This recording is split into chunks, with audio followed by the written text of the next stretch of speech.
नमस्ते साथीहरू र मेरा आदरणीय भाइ बहिनीहरू। मेरो नाम चाहिँ उमा भट्ट। अहिले म बीबीएस सेकेन्ड सेमिस्टरमा अध्ययनरत छु। आज म तपाईहरुमा चाहिँ एउटा विशेष भिडियो लिएर आएको छु। भर्खरै मैले चाहिँ फर्स्ट सेमिस्टरको परीक्षा दिएर सके र मलाई के महसुस भयो भने हाम्रो कोअपरेटिभ एन्ड माइक्रो फाइनान्सको प्रश्नपत्र, सहकारी तथा लघु वित्तको प्रश्नपत्र सोचेभन्दा अलि फरक र चुनौतीपूर्ण आएको थियो। त्यसैले पछि आउने तपाईहरुलाई सजिलो होस् भनेर आज म यो भिडियोमा मोडल क्वेशनको 2083 को विश्लेषण गर्न गइरहेको छु। क्वेशन पेपरलाई यसो हेर्ने हो भने चाहिँ क्वेशन पेपर चाहिँ हाम्रो 60 मार्क्स पूर्णाङ्कको हुन्छ। यसमा चाहिँ 3 वटा सेक्सनहरु हुन्छन्, सेक्सन ए, बी र सी।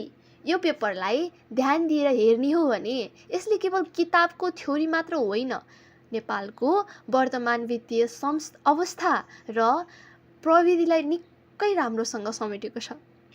हेर्न सक्नुहुन्छ सिलेबस हाम्रो तपाईले पाउनु भएको होला। कोअपरेटिभ एन्ड माइक्रो फाइनान्सको सिलेबसको कुना-कुनाबाट पनि प्रश्नहरु छानिएर राखेको छ क्वेशनमा, हैन?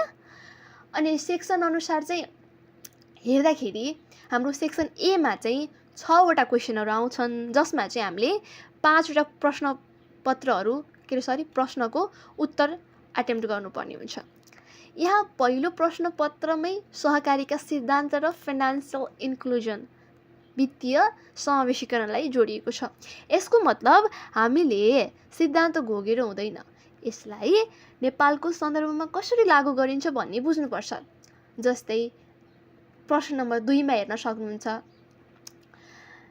यस्तै अर्को प्रश्न BAFIA भनेर भनेको छ, जसमा चाहिँ बैंक तथा वित्तीय संस्था ऐन भन्न खोजेको अन्तर्गत चाहिँ लघु वित्तको दयता प्रक्रिया, अहिलेको चर्चित विषय डिजिटल प्लेटफर्मको प्रयोगबारे पनि प्रश्नहरु सोधिएको छ।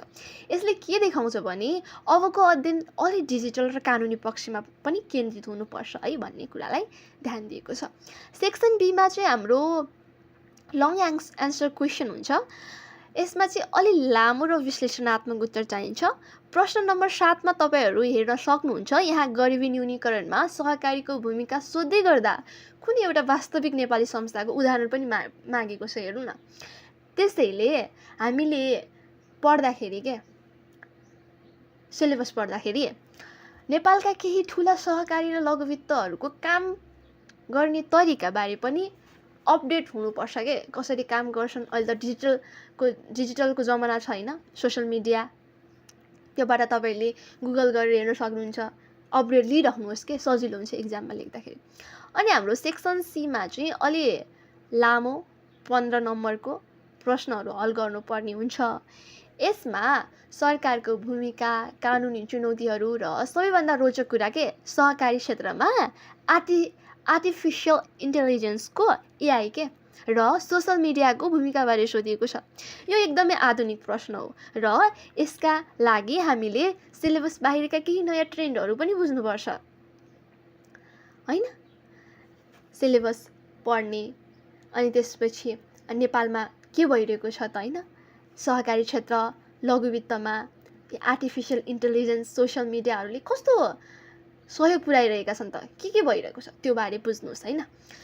अनि यो क्वेशनको पेपर हेरिसकेपछि मेरो सल्लाह चाहिँ के छ भने तपाईहरुलाई सिलेबसलाई राम्रोसँग नोट बनाउनुस्। सिलेबसको कुना-कुनाबाट पनि प्रश्न आउने गरेको छ। त्यसले गर्दा तपाईहरुले सिलेबस पढ्दाखेरि नोट बनाउनुस्, राम्रोसँग अध्ययन गर्नुस्। वर्तमान नेपालमा हैन कस्तो छ त सहकारी तथा लघु वित्तको अवस्थाहरु, त्यो बारे बुझ्नुहोस्। अनि नेपालमा चाहिँ बैंक तथा वित्तीय संस्थाको ऐन जुन BAFIA भनेर प्रश्न नम्बर 2 मा हेर्नुस्। ऐन र सहकारीको ऐनका मुख्य कुराहरु नोट गर्नुहोस्, हैन? प्रविधि डिजिटलाइजेसनले वित्तीय क्षेत्रमा कसरी परिवर्तन ल्याउँदैछ त, त्यसमा अपडेट रहनुहोस् के। र सबैभन्दा मुख्य कुरा, केवल किताब मात्र पढेर हुँदैन, सिलेबसमा मात्र र किताब मात्र पढेर हुँदैन। रियल ओड एक्जाम्पल के खोज्ने बानी गर्नुहोस्।